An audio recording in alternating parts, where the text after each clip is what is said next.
peralihan di 2010 itu kalau gue lihat itu titik terendah.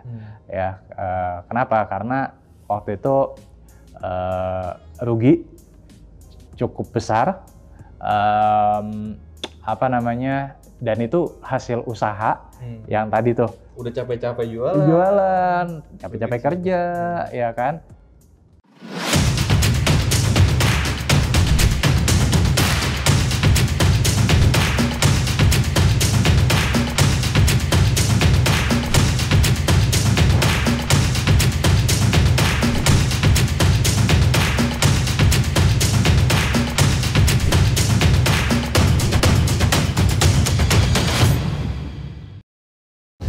Halo semua, hari ini di channel YouTube kita ketemu bersama dengan Bro Rifan Kuryawan. Halo. Halo semua, dan Bro Rifan ini mungkin gue boleh sedikit memperkenalkan dari sisi gue. Nggak tahu, mudah-mudahan gue nggak salah nih ya. Oke, gue kenal Bro Rifan ini dari salah satu video e-course yang gue beli tahun 2019 di Financialku. Oke. Dari situ gue belajar banyak tentang rasio keuangan sama lo. Oke. Dan gue juga banyak nonton video YouTube lo. Thank you.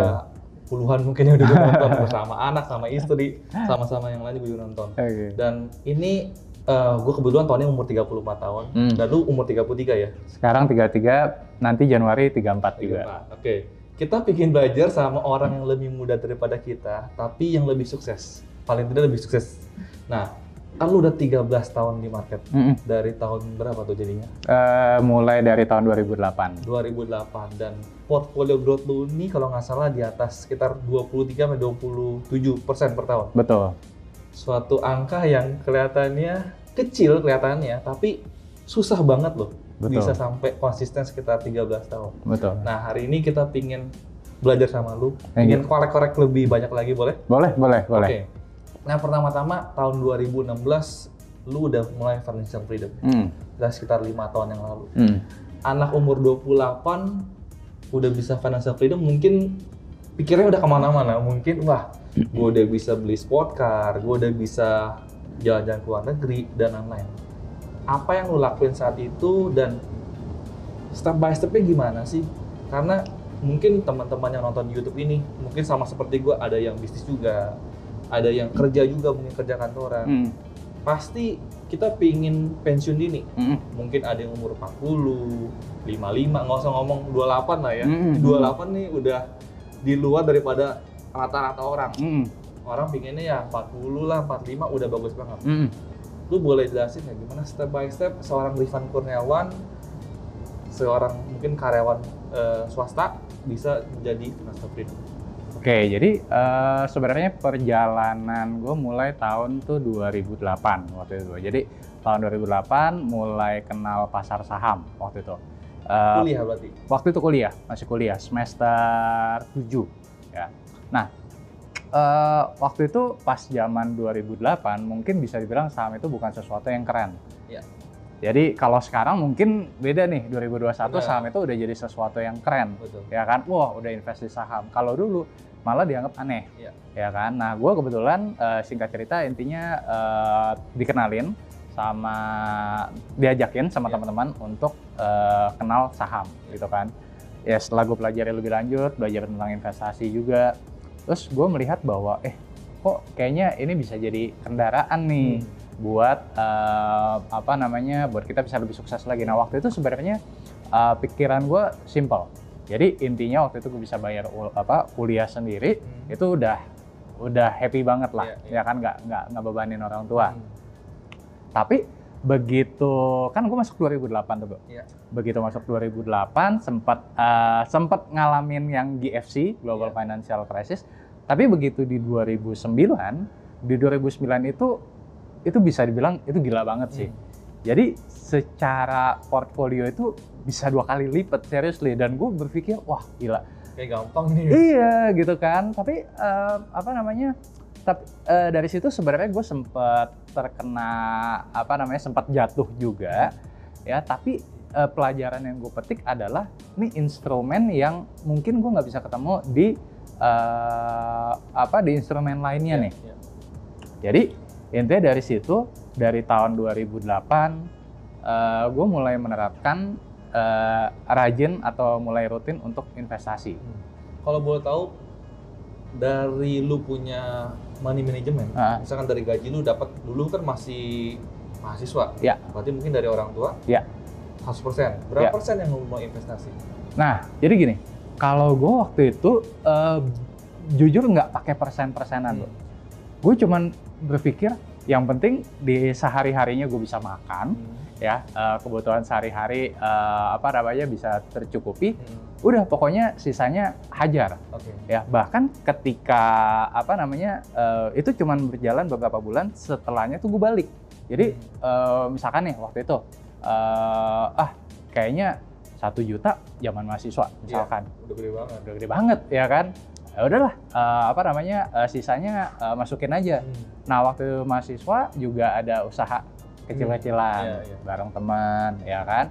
Terus waktu itu juga sempat masuk ke 2009, gue sempat usaha juga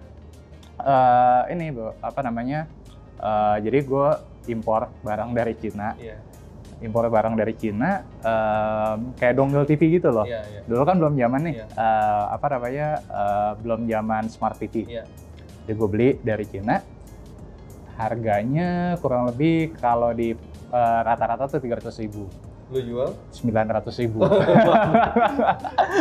Kacau juga. Aduh, dan gue pakai tagline waktu itu adalah pengen punya smart TV di bawah 1 juta. Wah, itu kan masih wow banget kan. Kalau sekarang mungkin ya ada lah yang semua udah smart TV. Dulu smart TV masih sesuatu yang wow banget dan gue waktu itu ngelihat opportunity. Nah, di samping itu kan gue juga kerja. Nah, kalau di dunia profesional tuh gue mulai merintis itu dari McKinsey, kemudian Astra, kemudian Excel, terakhir di Dell gitu kan. Nah, intinya adalah gue mencoba untuk pertama gimana nih caranya supaya gue bisa dapat active income yang kalau bisa lebih dari satu pemasukan. Yaitu tadi salah satunya adalah dengan jualan yang si dongle tadi. Saat lu kerja lu juga ada jualan si dongle itu? Ada. Ada juga. Berarti multiple stream income udah nih waktu itu. Iya. Dan yang kedua adalah gue cukup beruntung. Kenapa? 2009 2010 belum zaman sosial media. Benar gak? Persaingan jadi nggak gitu ketat ya? Bukan di situnya, tapi kalau udah zaman sosial media kan tuntutan untuk terlihat mewah, segala macam mungkin sekarang ya banyak lah kita lihat ya. Godaannya jadi lebih banyak. Nah, gue cukup beruntungnya karena tahun-tahun itu belum zamannya sosial media. Jadi bisa dibilang gue menerapkan yang namanya frugal living. Simple. Kayak tahun 2000 waktu itu misalkan salah satu kantor gue itu di bilangan Grand Indonesia. Rumah gue itu di Jakarta Selatan. Kebetulan kita antara kantor dan rumah itu sama-sama dekat dengan stasiun kereta. Nah, waktu itu udah punya allowance, ya kan? Udah punya allowance yang lumayan untuk kendaraan. Tapi gue nggak pakai. Lu naik kereta terus? Gue naik kereta, ya karena gue mikir kalau misalkan, ini simple sih contoh sederhana. Kayak misalkan kalau gue bawa mobil, bensin sebulan ya bisa 800 ribuan sampai 1 juta. Maintenance-nya. Belum maintenance-nya. Parkirnya, ya kan itu baru bensinnya toh, ya kan. Kalau naik kereta, pergi 2.000, pulang 2.000, 4.000 kali 25 hari kerja 100.000. Udah hemat berapa juta tuh, ya kan. Makan pun gue waktu itu bisa dibilang tuh bawa rantangan. Lu nggak takut diomongin sama teman-teman kantor lu gitu? Itu dia. Beruntungnya gue termasuk orang yang agak cuek kalau soal gitu-gituan. Diomongin, pasti diomongin. Jadi bisa dibilang gue termasuk yang mungkin agak sedikit ansos kalau di kantor dulu. Betul, lu bagian apa sih di perusahaan itu? Kalau di mana dulu nih? Kalau di Astra waktu itu gue di business development. Ya kan, kemudian kalau di Excel ada beberapa posisi, ada di channel, ada sempat di analis juga, corporate strategy, ya. Kemudian kalau di Dell waktu itu lebih megang kayak regional gitu. Kepake nggak sih sebenarnya pekerjaan yang lu dapat dari situ, pengalaman yang buat sekarang lu seorang investor gitu? kepakainya adalah karena banyak berhubungan dengan Excel. Jadi kebetulan karena pekerjaan sebagai analis itu kan banyak berhubungan dengan Excel. Jadi mungkin secara skill gue cukup mumpuni lah soal Excel gitu kan, dan berhubungan dengan financial statement itu yang kepake. Ya, tapi kalau soal pemahamannya apa segala macam ya itu memang belajar gitu. Tapi yang mendukung adalah skill di Excel-nya tadi itu bro. Gitu. Jadi gue mencoba untuk mencari lebih dari satu source of income. Di sisi lain gue berusaha untuk menekan ego karena gue tahu nih gue punya goals. Gue punya goals bahwa dari 2008 lu udah setting goal lu? Udah setting goal. Karena kebetulan waktu itu nih kalau ditarik mundur lagi nih, waktu itu gue pernah baca buku, ya kan? Buku apa emang inspirasi lu gitu? Oke, jadi bukunya itu ada yang namanya, ini buku karangan dari si Adam Cole. Yang di Singapura ya? Singapura, ya kan? Judulnya adalah The Secret of Self-Made Millionaire. Nah, di situ pertama kalinya gue mengenal yang namanya compounding interest. Mungkin di zaman itu belum banyak yang tahu atau aware tentang compounding interest, tapi gue cukup beruntung karena gue baca buku itu, The Secret of Self-Made Millionaire. Nah, di situ gue baca bahwa kalau lo nabung 1 juta per bulan, ya itu uangnya bisa jadi sekian juta dolar lah di buku itu. Gue bilang, wah gila juga nih, gitu kan. Wah, kayaknya kalau 1 juta harusnya mah bisa lah, gue mikir. Kalau segini, misalkan gue doublein jadi 2 juta, jadi segini. Jadi gue mulai cepat harusnya. Harus cepat, makin cepat, ya kan. Jadi gue hitung-hitungan lah, ya kan. Wah, ini bisa nih, memungkinkan. Awalnya kan ya karena waktu itu belum kenal investasi, kayaknya susah. Iya, benar. Tapi begitu kenal investasi, ditambah juga kenal dengan compound interest tadi, pas gue hitung, kayaknya bisa nih. Dari tahun 2008, 2016, kapan? Apakah dari tahun 2008, kayaknya jalan udah bener nih. Kan dalam perjalanan kita kadang-kadang kan masih mencari, bener nggak? Iya. Kayaknya ini, bener nggak sih gue bisa financial freedom 10 tahun lagi, misalkan pas tahun lu 2008. Lu bener-bener konfirmasi kayaknya ini jalan gue gitu loh. Oke. Tadi yang begitu 2009, gue portfolionya itu bisa naik, itu jadi konfirmasinya tuh ini banget ya kan, pede banget. Tapi tahun 2010 tuh gue sempat jatuh juga gitu kan. Nah, tapi dari situ gue coba ambil pelajaran. Ini yang salah, gue pikir ini yang salah guanya, apa yang salah instrumennya, ya kan? Bisa jadi salah nih saham. Iya nggak cocok buat gua nih, apa nih penipuan nih apa segala macam. Tapi di tahun tersebut juga, gua mulai mengenal sosok Pak Loh Keng Hong. Waktu itu kan ini ya, Pak Loh Keng Hong tuh baru dapat jual saham MBAI, ya kan?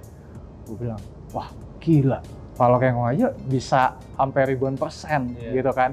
Berarti bukan sahamnya yang salah dong, guanya nih yang salah gitu kan. Nah, jadi dari situ gue coba benerin mindset.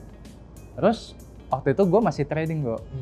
Nah, gue bilang, wah ini kayaknya gue nggak bisa nih. Berapa lama tuh? Mungkin 10% gue jual, 20% gue jual atau gimana?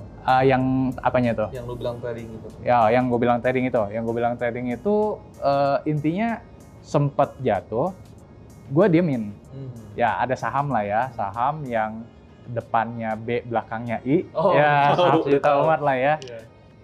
Itu dulu gue juga ini, ini kalau diingat-ingat agak lucu tapi kesel juga. Jadi juga punya kan? Iya.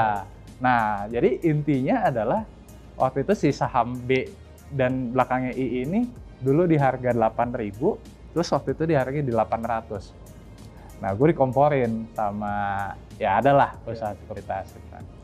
Kapan lagi nih bisa beli di harga 800? Kalau balik 10 kali lipat, ya. Nah waktu itu gue belum paham tentang fundamental, ya kan? Gue nggak liatin tuh utangnya seberapa besar, gue nggak liatin harga komoditasnya berapa, ya kan? Akhirnya jatuh, tapi gue nggak jual sih. Itu jadi saham mati lah, saham koleksi. Ya tapi untungnya waktu tahun 2017-an gitu kan sempet naik tuh. Ya udah akhirnya lepas. Berarti lu hold lama juga tuh. Itu bukan ya, mau gimana, nggak bisa dijual. Nggak bisa dijual ya. Nggak ada pilihan, ya kan. Jadi mau nggak mau di hold gitu kan. Ya sambil ya udah kita tetap usaha lagi ya kan. BTW lu tadi sempat mungkin lu akhirnya belajar fundamental. Apa yang menyebabkan lu pilih fundamental gitu? Karena kan kita bukan ngomong aliran ya, tapi cocok-cocokan. Ada orang trading bisa sukses. Ada orang di fundamental bisa sukses. Gitu kan? Kenapa lu akhirnya pilih fundamental? Balik lagi karena 2009 waktu itu gue merasa gue adalah trader yang sukses waktu itu. Tapi begitu 2009 gue udah kerja tuh, ya kan? Fokus mulai terpecah. Terus bisa sambil lihat komputer. Nggak bisa, ya kan? Terus juga stresnya meningkat. Ya karena ya kalau trading itu kan memang time frame-nya kan lebih pendek. Ya kan? Gue bilang kayaknya nggak bisa nih. Gitu. Uangnya makin gede lagi. Nah, terus ya udah akhirnya dari situ gue mencoba untuk intinya pindah aliran karena tadi kebetulan juga melihat sosok Pak Lo Keng Hong, ya kan, value investor, Warren Buffett juga. Kayaknya jalannya di sini. Kayaknya di sini nih. Terus ada satu buku juga, yaitu ini buku dalam negeri kalau ini. Judulnya adalah How to Lose Money in Investment, karangan dari Jerry Jefferson. Gue baca bukunya, gue bilang, ini semua yang ada di buku ini gue lakuin nih, gue banget nih, ya kan. Jadi kayak trading tiap hari, ya kan, terus liatin harga saham, dengerin kata orang, gue bilang ini gue banget nih, ya kan, nggak perhatiin fundamental. Nah dari situlah gue mulai berubah, ya kan.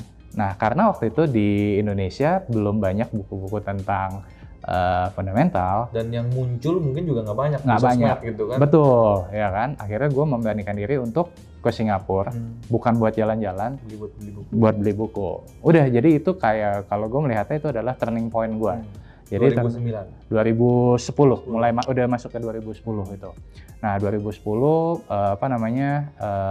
turning point gue, udah gue baca-bacain aja, otodidak tuh, hampir beli banyak buku sampai waktu itu gue bingung, ini gue baliknya gimana ya, bukunya banyak, gimana bawanya. Akhirnya gue beli koper lagi gitu lah. Ya udah balik ke Jakarta, baca-bacain buku, dan dari situ gue mulai. Nah awalnya ada keraguan, yang tadinya trading jadi investing, yang tadinya gatal jual beli saham sekarang jadi harus nahan, ya kan. Nah beruntungnya gue lagi adalah confidence gue itu mulai meningkat, ya. Itu waktu tahun 2012. Jadi 2010 itu kan udah mulai fundamental. 2010 gue beli satu saham. Sahamnya Ultra Jaya. Nah, karena waktu itu gue cuman mikirnya gue abis kena di saham komoditas, gue nggak mau sentuh-sentuh dulu lah saham komoditas. Jadi yang aman-aman dulu lah, consumer goods dong. Gue lihat ada Unilever, ada Mayora, ya kan. Ini kayaknya yang masih relatif lebih murah Ultra Jaya nih. Dibandingin, ya kan. Ya udah akhirnya gue beli salah satunya adalah Ultra Jaya. Nah, ya kan dari buku-buku itu kan bilang, oh kalau hold sekian tahun kita bisa dapat profit besar. Masa sih? Itu pertanyaan itu masih dapat gak di Ultra Jaya? Puji Tuhannya dapat. Itu. Jadi itu juga yang memboost confidence gue secara pribadi adalah di saham Ultra Jaya tadi. The rest is history. Jadi maksudnya ya dari situ mulai terbuka, ya kan. Kayaknya jalan gua nih, profitnya lumayan, fundamental work. Gitu. Nah, terus, jadi di situlah. Gue pengen nanya, dari 13 tahun ini udah berapa kali multi-bagger? Ada berapa saham yang multi-bagger? Nah, itu ada di buku tuh, ada di buku ini. Ya, itu Ultra Jaya, Waskita, Antam, Medco, Indika, KBLI, Malindo Feedmill. Nah kalau yang di buku ada 7. Terus setelah yang buku ini terbit, habis itu yang belum ada di buku itu Aneka Gas Industri, AGI, sama MMLP. Jadi total 9 lah. Sampai dengan sekarang. Bro, pengen nanya nih, kan tadi udah 9 ya saham bagger. Pertama kali lu dapat multi bagger itu kapan? Itu di Ultra Jaya itu. Berarti 2012. Terus wah kayaknya ini beggar nih. Terus keduanya kapan? Keduanya itu 2014. Berarti udah sekitar 2 tahun sekali. Di 2 tahun, iya. Akhirnya lu mulai menemukan lu punya template sendiri. Gue punya template, gue punya apa namanya checklist. Ada checklistnya, itu yang gue pegang sampai sekarang. Oke, BTW dari 9 ini yang paling besar profitnya yang mana? Dari 9 ini yang paling besar Indica. Indica Energy. Holdnya berapa lama? Holdnya itu gue masuk itu di tahun 2016, kemudian jualnya itu pas anak gue lahir. Setelah anak gue lahir Oktober 2000, berarti kurang lebih sekitar 1,5 tahun. 1,5 tahun? Sekitar 1,5 tahun. 4 kali for beggar. 1,5 tahun tuh kalau kita ngomong sebentar. Iya. Kenyataannya tuh lama loh. Iya. Ya katanya lama sekali. Gue sendiri mulai nabung saham aja mulai udah 10 bulan nih dari tahun ini. Berarti gue mulai yang dulu jual beli sekarang pelan-pelan untuk tidak menjual lagi. Itu kan butuh proses tuh. Betul. Ini lu apa nggak gatel gitu ya kan?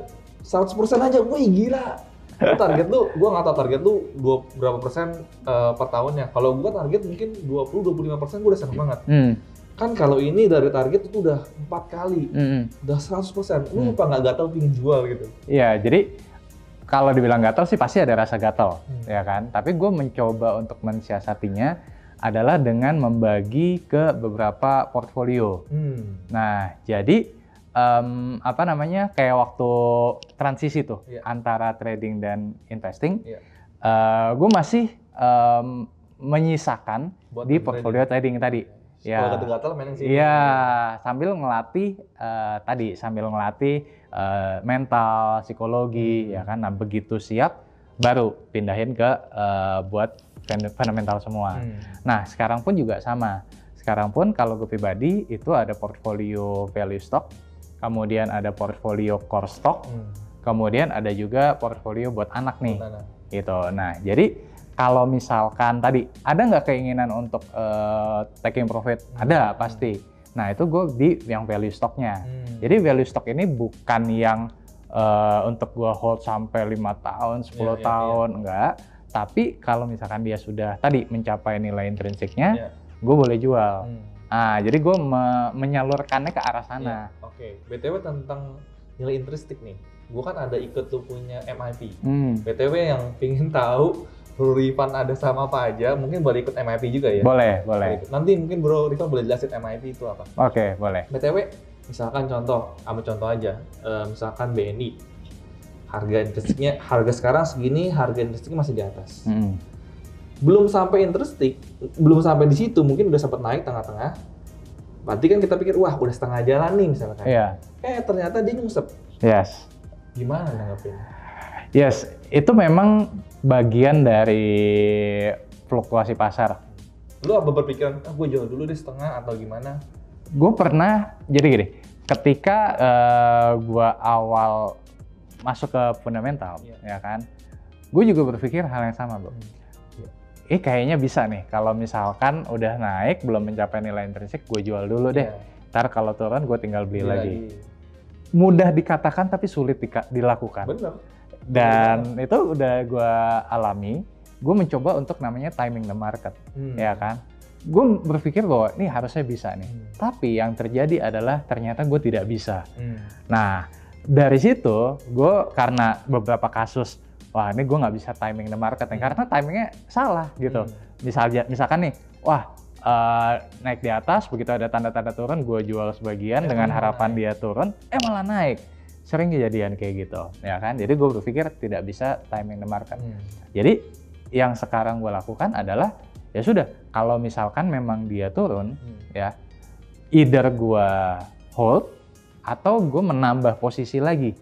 Nah, jadi tetap either average down atau average up, tapi nggak terlalu tinggi kenaikannya, selama belum terlalu tinggi kenaikannya. Jadi gue menganggap bahwa ketika dia turun, ya itu kesempatan buat masuk lagi. Karena margin of safety makin besar. Itu yang permainan mindset sih sebenarnya. Jadi gue menanamkan bahwa memang kita nggak bisa timing the market, itu satu, ya kan. Jadi nggak tergoda untuk tadi apa namanya begitu naik kita jual, ya kan, dengan harapan dia turun kita bisa ini, tapi nggak taunya naik lagi. Nah, soalnya gini bro, gua kebetulan nih ini kan bulan 11 nih agak turun, sama-sama turun. Pas mungkin Oktober kan pada naik nih. Yeah. Saham-saham yang gue punya mungkin udah plus 17%, plus 20%. Ada sebagian memang udah jual. Sebagian yang karena baru 17%, target gue 20-25%, dan nilai investasi masih jauh, gue nggak jual. Dia dari plus 17 minus kedua. Oke. Ini kan jadi kesel gitu. Jadi kesel, ya. 17% lumayan loh, itu nunggunya mungkin udah 3 bulan, tapi lenyap dalam sekitar cuma berapa hari doang. Gitu. Iya. Balik lagi sih, itu memang bagian dari dinamika pasar. Jadi lu juga udah ngalamin, tapi semakin sering kita ngalamin, ya kita akan nganggap ya udah itu hal yang biasa gitu. Jadi itu memang nggak bisa diajarin gimana, tapi itu memang nanti akan terbentuk dengan sendirinya seiring dengan jam terbang kita nih makin lama gitu kan. Kayak ini mah dulu juga sempat gini, ya itu hal biasa lah. Karena ya kan? lu sudah pernah mengalaminya. Betul. Nah jadi yang bisa kita lakukan apa? Yang bisa kita lakukan adalah gini, kalau gue selalu pegang mindset gini Bro. Ketika kita sudah memilih atau memegang saham yang fundamentalnya bagus dan kita yakin bahwa valuasinya terdiskon, sebenarnya pilihannya hanya ada dua. Ketika harga saham naik kita mendapatkan keuntungan, ketika harga saham turun kita mendapat kesempatan. Untuk apa? Untuk membeli sahamnya di harga yang lebih murah. Jadi mindset atau mantra itu yang selalu gue bawa sampai sekarang. Jadi kalau misalkan gue udah tadi kayak Pak Yusuf udah naik 17%, terus turun minus 2%. Gue mikirnya adalah kesempatan. Ini mantranya harus dicatat. Nah, itu mantra yang selalu gue bawa gitu kan. Berarti kesempatan, jangan disesali, ya kan? Karena kita nggak pernah tahu nih, ntar begitu kita jual nanti naik lagi kita nggak pernah tahu, ya kan? Jadi gue menganggap itu adalah kesempatan. Nah, dengan menanamkan mindset seperti tadi, ya kita akan lebih lebih tenang menghadapi fluktuasi pasar tadi. Sama satu lagi, kalau gue mencoba untuk tidak terlalu sering untuk buka atau mengecek harga saham. Jadi kayak kayak misalkan ditanya sekarang sahamnya berapa? Harganya berapa? Mungkin nggak tahu, nggak hafal gitu. Ya mungkin sekitar seminggu sekali, ya kan tuh oke lah untuk kita cek aja. Nah, terus sisanya ngapain dong? Ya sisanya adalah kita lebih banyak misalkan kayak baca laporan keuangan, baca berita juga perkembangan di luar, baca buku-buku, ya kan. Nah itu jadi pikiran kita teralihkan. Nah dengan pikiran kita teralihkan, kita jadi nggak terlalu gatel untuk tadi jual saham terlalu cepat, gitu sih. Betulnya Bro Rifan mau nanya nih, kan di stok yang ada di value stock lu kan ada 10 di MAD. Terus dari 2012 yang Ultra Jaya itu, otomatis kan dana yang lu pegang dari dulu sampai sekarang udah jauh berbeda sekali dong. Dulu pegang berapa saham? Cara kita punya portfolio manajemen itu seperti apa sih? Karena kalau kita misalkan punya stok terlalu banyak, otomatis kan misalkan untuk kita mau kita punya portfolio growth mau naik 100%, berarti kan harus semuanya naik. Ya? Betul. Dulu lu kayak gimana? Apa dari dulu lu udah 10 saham atau gimana? Enggak. Jadi kalau dulu mungkin sekitar maksimal itu sekitar 5 sampai 6 saham. Jadi gue batasin di sana. Ya karena tujuannya adalah ketika kita memegang saham tidak terlalu banyak, kesempatan untuk portfolio kita bertumbuh dengan persentase yang lebih besar itu lebih cepat. Nah, tapi seiring dengan bertambahnya dana, kita nggak bisa lagi hanya bertujuan profit, tapi kita harus barengi dengan meminimalisir risiko. Ya, betul. Nah, itulah yang membedakan. Ada orang yang mikirnya profit tapi nggak tahu resikonya. Betul, gitu kan? Karena kita jangan mikir untungnya doang. Kalau misalkan rugi gimana? Nah, itu udah mulai ini tuh, berbeda. Besarannya dana berbeda. Usia pun berbeda. Benar. Ya dulu mungkin ketika 20-an masih menggebu-gebu, lebih berani, belum ada tanggungan, belum ada anak. Sekarang udah ada tanggungan, udah ada anak. Betul. Ya kan? Jadi kan kita mikir 2 kali nih. Betul. Ini kalau misalkan loss 10%, ini lumayan nih, ya kan, bisa buat banyak hal gitu kan. Nah, jadi sering bertambahnya usia, ya kedewasaan kita juga semakin terbentuk, ya kan. Itu akan mempengaruhi juga tuh ke kita ngeliatin risikonya. Nah, jadi sekarang lebih banyak pilihan sahamnya. Supaya apa? Sebenarnya bukan lagi ngejar profit yang setinggi-tingginya, tapi supaya volatilitas di dalam portfolio itu menjadi lebih stabil. Drawdown itu kayak kalau misalkan sahamnya turun lah kasarnya gitu, itu bisa diminimalisir. Karena ada balance, lebih balance. Ada balance-nya. Pemilihan sahamnya itu juga beda. Kalau dulu mungkin cari yang ya tahu ya, yang mungkin yang growth-nya kencang segala macam. Sekarang kita bisa balancing juga. Ya, cari misalkan saham-saham yang ada yang betanya misalkan di bawah 1. Nah, itu tetap kita masukin juga beberapa ke dalam portfolio. Tujuannya tadi supaya nggak terlalu fluktuatif. Gitu sih. Jadi pemilihan sahamnya beda, jumlah sahamnya juga beda.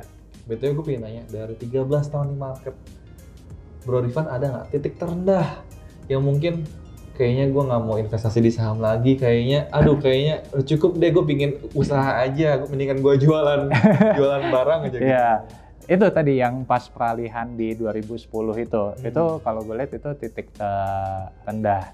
Ya, kenapa? Karena waktu itu rugi cukup besar, dan itu hasil usaha yang tadi tuh udah capek-capek jualan, capek-capek kerja, ya kan, bukan hilang sih, tapi nilainya turun gitu kan, karena waktu itu kan nggak jual kan. Nah, itu titik terendah.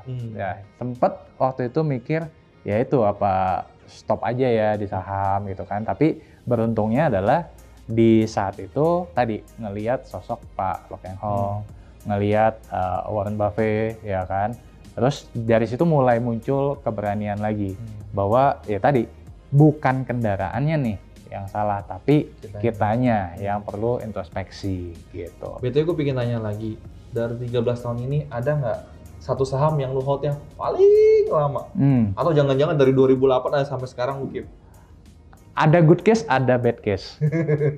boleh di-share. Wah, bad case-nya yaitu saham, ada 2 saham yang bad case-nya. Ya, yang depannya B belakangnya I, sama depannya B juga belakangnya R. Nah, ini sebenarnya sama, satu grup. Oke. Ya kan? Nah, jadi kalau yang depannya B belakangnya I, total berarti 8 tahun. Karena 2017, 8 tahun. Jadi duit mati, gitu kan. Jadi ketika kemarin jual, ya kan, gue nganggapnya tuh udah justru dapat duit, bukan hilang duit lagi. Karena itu udah gue anggap kayak duit hilang lah, udah nggak ada. Tapi lumayan nih, dapat setengahnya, gitu kan. Nah, yang lebih lucu lagi, yang kedua sebenarnya, yang depannya B belakangnya R, ya kan.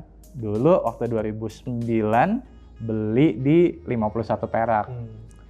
Mikir dong, nih kalau harga terendah 50 risikonya apa? Kecil banget ya kan? Kecil banget ya kan? Belilah. Turun ke 50 dan nggak ada bid sampai dengan sekarang. Sampai dengan sekarang. Berarti masih di hold itu? Agak. Akhirnya waktu itu sempet pas reverse stock split. Pas reverse stock split, ya kan. Nah, ini yang lucu gini. Jadi pas di 51 perak, reverse stock split 1/10. Jadi 500. Wah, gue bilang, gue mau jual nih. Nggak dikasih kesempatan dong. ARB sampai 50 perak, berarti saham yang 50 sekarang harganya 5 perak.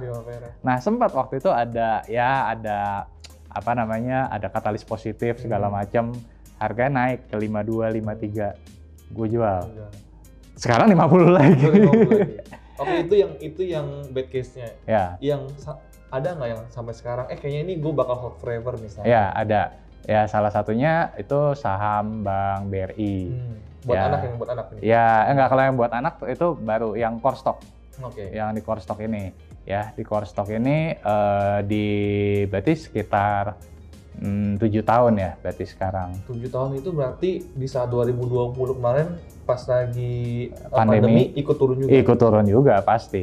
Lu nggak peduli? Nggak peduli, soalnya itu tadi emang tujuannya untuk yang core stock ini nggak buat dijual, yang dijual dan masih jual ataupun beli lagi ya, itu yang di value stock ini gitu. BTW kan sekarang dana yang keluar lebih besar. BTW gimana sih bagi buat keluarga lu? Terus buat tadi lu punya 3 portfolio ya kan, ada yang buat anak, ada yang buat value stock, ada yang core stock. Apakah lu DCA ataukah gimana buat keluarganya? Karena kan kalau bisa dari value stock kan nggak setiap bulan bisa profit. Nggak. Berapa lama sekali kan? Gimana lu save reward buat diri sendiri atau gimana buat keluarga juga? Oke, jadi kalau dari 3 portfolio ini, yang gua DCA itu adalah yang core stock sama yang buat anak nih. Itu yang di DCA ya kan. Nah, kalau yang value stock ini menggulung aja. Nah, kalau untuk sehari-harinya gimana nih? Dari yang value stock tadi, sebagian misalkan setahun nih, ya gue tarik sebagian, ya kan. Terus misalkan ambil salary dari perusahaan juga, ya kan. Tapi dari salary perusahaan ini, tadi gue masukin itu adalah ke yang core stock sama yang ke buat anak ini, gitu. Tapi kalau buat yang yang value stock itu biasanya cuma nambahnya itu sekitar setahun 2 kali. Jadi either itu di awal tahun atau di tengah tahun. Masukin dulu ke RDN, tapi belum tentu dibeli. Belum tentu dibeli. Nah, kalau yang core stock masukin RDN, ya udah beli aja. Harga naik turun nggak peduli. Nggak peduli. Beli terus. Gitu. Jadi itu sih cara ngebaginya. Oke, BTW ini kebetulan sekitar bulan ini atau bulan lalu gue dapet 90 juta dari Ajaib Sekuritas. Kebetulan menang dari kompetensi mereka. Sekaligus ada satu orang juga di YouTube tanyain, dia ada dana 2 miliar. Bagusnya ini beli saham apa dan apakah nabung per bulan atau sekaligus jebret 2M? Oke, jadi sebenarnya balik lagi tergantung nih lagi mau belinya nih saham apa ya. Gini, kalau misalkan teman-teman bingung apakah mending belinya cicil atau belinya lamsam, balik lagi pertanyaannya yang harus kita jawab nih ya. Pertama ya tadi sahamnya saham apa. Kedua, valuasinya sekarang gimana. Jadi contoh nih, kalau misalkan beli saham A, tapi valuasinya dibilang mahal enggak, dibilang murah juga enggak. Tanggung. Bisa lakukan dengan DCA. Tapi kalau misalkan ada saham inceran kita tahu ini perusahaan bagus, kemudian valuasinya juga terdiskon banget, ya kan? Ya nggak usah jauh-jauh deh, kayak ambil contoh misalkan kayak waktu Maret 2020 lalu, kita punya dana, itu kita bisa lamsam. Lamsam dalam artian bukan yang misalkan tadi 2M, langsung 2M semua, ya, tapi misalkan bisa setengah dulu deh, ya, misalkan atau M dulu. Kan kalau DCA beda tuh, misalkan berapa juta per bulan gitu kan. Nah kalau ini misalkan gue lebih banyak deh porsinya. Nah jadi kalau turun lagi gue masih punya lagi dananya. Betul. Jadi kalau gue pribadi juga bisa dibilang hampir nggak pernah yang misalkan punya dana 2M tadi misalkan langsung saat itu juga hajar 2M. Karena gue biasanya gini Bu, kalau beli satu saham, justru doa gue biasanya adalah jangan naik dulu. Jangan naik dulu. Kalau bisa turun dulu, ya kan? Ya supaya apa? Supaya bisa beli di harga yang lebih murah. Justru gue akan panik atau malah akan bingung. Kalau dia naik, ibaratnya gue belum selesai nih. Gue mau beli apa lagi? Iya kan? Gue mau beli apa lagi bingung gitu. Nah kalau misalkan lebih dia turun kan kita tadi mindsetnya adalah margin of safety-nya jadi lebih besar gitu. BTW 2016 jadi full time investor. Bener nggak sih full time investor tuh nyantai kerjaannya? Apakah bener kayak seperti orang-orang katakan katanya ya udah cukup lihat laporan keuangan 3 bulan sekali? Atau sebenarnya nggak sesantai itu? Gini, kita perlu mendefinisikan atau kita tergantung sih sebenarnya. Ada orang yang ketika misalkan dia sudah mencapai financial freedom, kemudian dia memutuskan untuk santai, ya kan, dia pergi ke pantai lah, menikmati suasana. Kalau gue berpikirnya adalah gini, gue masih usia sekarang 33 menuju 34. Masih muda. Kayaknya tenaga nih masih gede, masih banyak banget gitu. Kalau gue hanya bersantai, sayang. Kayaknya sayang aja gitu kan. Kayak gue masih bisa ada di diri gue nih yang bisa gue lakukan banyak hal gitu kan. Tapi gini, yang gue pengen luruskan di sini bukan masalah santai atau enggaknya, tapi lebih ke kebebasan untuk memilih opsi yang kita punya. Jadi kita mau memilih opsi santai boleh, kita mau memilih opsi kita mau menyibukkan atau memproduktifkan diri kita boleh, ya kan? Tapi intinya adalah the point of financial freedom itu adalah kita punya opsi untuk melakukan apa yang kita inginkan, bukan apa yang harus kita lakukan. Gitu. Keren. BTW, kalau dari kita nggak tahu dari sosmed atau dari yang gua tahu lu, kelihatannya lu semua kan sudah tercapai. Goal lu apa sih? Kalau dibilang semua tercapai, kayaknya nggak juga lah. Masih ada apa yang jauh lebih sukses mah pasti ada, pasti. Ya kan? Cuman di titik ini, gue merasa Tuhan udah baik banget. Jadi maksudnya udah cukup banget lah, ya kan? Tapi tentu sebagai manusia ya kita pengen dong ya achieve lebih tinggi lagi, achieve lebih tinggi lagi, achieve lebih tinggi lagi. Ya, jadi kalau dalam hal finansial tentu ketika misalkan gue pribadi goals yang gue buat waktu tahun 2008 kemarin, puji Tuhan tercapai di 2016. Di 2016 pun akhirnya membuat goals baru lagi. Jadi kemarin pas merit tahun 2015 sama tuh ya sama istri gue cerita ya kan, nih goalsnya gini nih ya. Tahun 2021 which is sekarang puji Tuhan udah tercapai juga. Berarti lagi bikin goal. Lagi bikin goals yang baru lagi gitu. Nah itu kalau dalam hal finansial ya. Tapi di luar finansial ada nih sebenarnya beberapa hal yang belum tercapai. Contohnya boleh satu? Gue demen klub Liverpool bro. Oke. Lu bikin beli saham Liverpool. Gue pengen beli saham Liverpool dan itu belum tercapai. Itu satu. Ya kan? Liverpool itu bukan publik kayaknya. Bukan, belum. Kalau MU bisa. MU bisa, ya kan? Kalau Liverpool belum. Itu salah satu contohnya, ya kan? Terus apalagi? Ya, gue pengen punya ini di luar yang finansial ya. Pengen punya yayasan sebenarnya.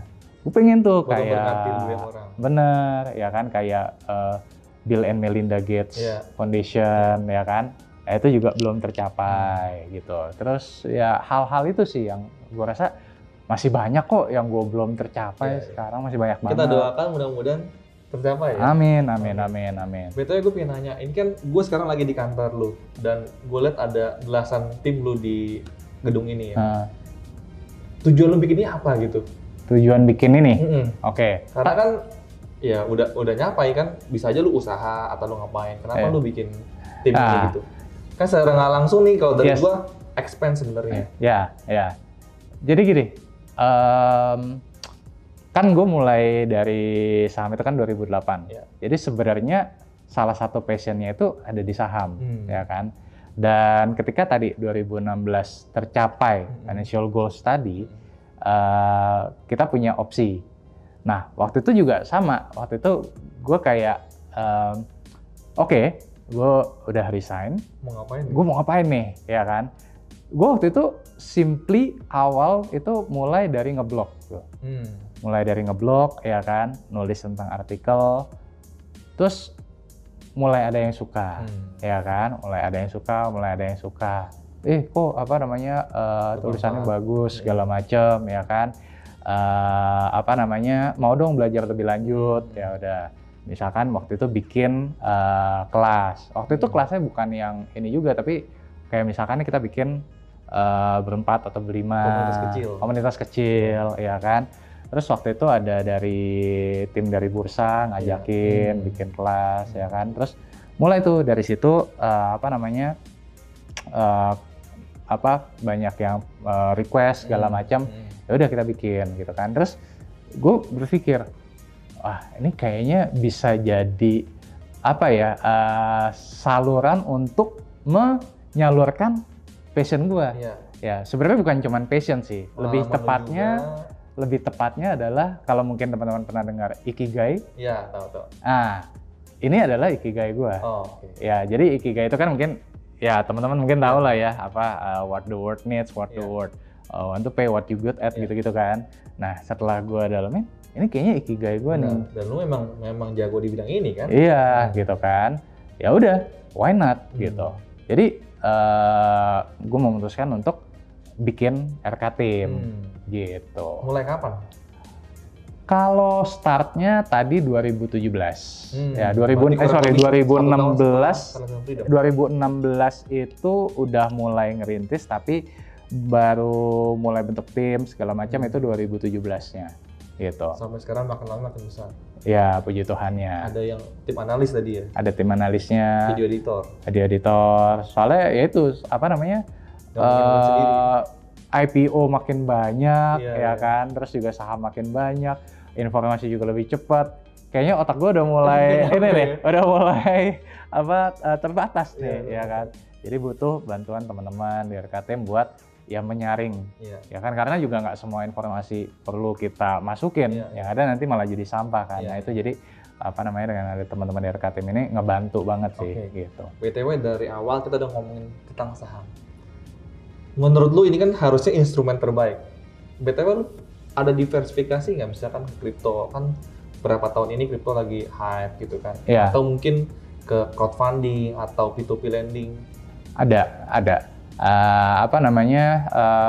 Gua ada di kripto juga. Terus kemudian peer to peer sempat ada, tapi sekarang udah nggak. Ya kan, terus instrumen alternatif, instrumen lainnya ada beberapa sih. Obligasi misalkan tuh ada. BTW tentang kripto, ini kan harusnya nggak ke arah value investing nih. Betul. Kenapa seorang Rifan Kurniawan bisa beli kripto? Nah itu juga jadi pro and kontra pada awalnya. Jadi gini, gue sebenarnya mulai mengenal Bitcoin itu 2017, waktu itu ya diajakin. Iya masih udah lama juga. Udah lama juga, udah bikin akunnya, tapi waktu itu nggak masukin duitnya, udah gitu aja ya kan. Karena waktu itu juga belum paham juga, ya kan. Nah 2021 ini ya kita tahu mulai booming, ya kan. Gue adalah tipikal orang yang open minded, dalam artian nggak mau yang belum apa-apa, gue nggak tahu apa-apa, gue langsung close minded, enggak. Gue mencoba untuk open minded. Jadi harus terus belajar ya. Bener. Gue tanya ke orang yang lebih pengalaman. Kripto ini apa? Ya kan? Menilainya tuh gimana? Dan memang nggak bisa disamakan antara saham dengan kripto. Ya saham ada laporan keuangan, kripto nggak ada laporan keuangan. Adanya white paper, ya kan? Tapi kalau kita semakin gue pelajari lebih dalam, ya ada teknologi di belakangnya. Cash use-nya juga jelas, mulai terbuka. Ini kayaknya